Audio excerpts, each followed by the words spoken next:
Na to ning kuan guys, Arctic guys, e-bike. Nasa kawa-kawa guys ha. Kawa-kawa atong itesting ning e-bike guys nga 450cc daw, equivalent ani sa 4 stroke ba to? E-bike, full size e-bike. Nga na to ni guys. Itong rider si Manuel Yap. Kane, mau na dyan ni. Mau na dyan ni guys.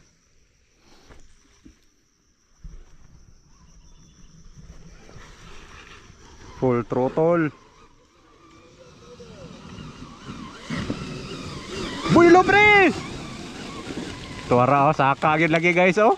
Wow! Nice one! Full electric bike, nakasaka sa kawa-kawa guys. First time na ha. First time na sa history ko kawa. Nanapoy mo bash dia.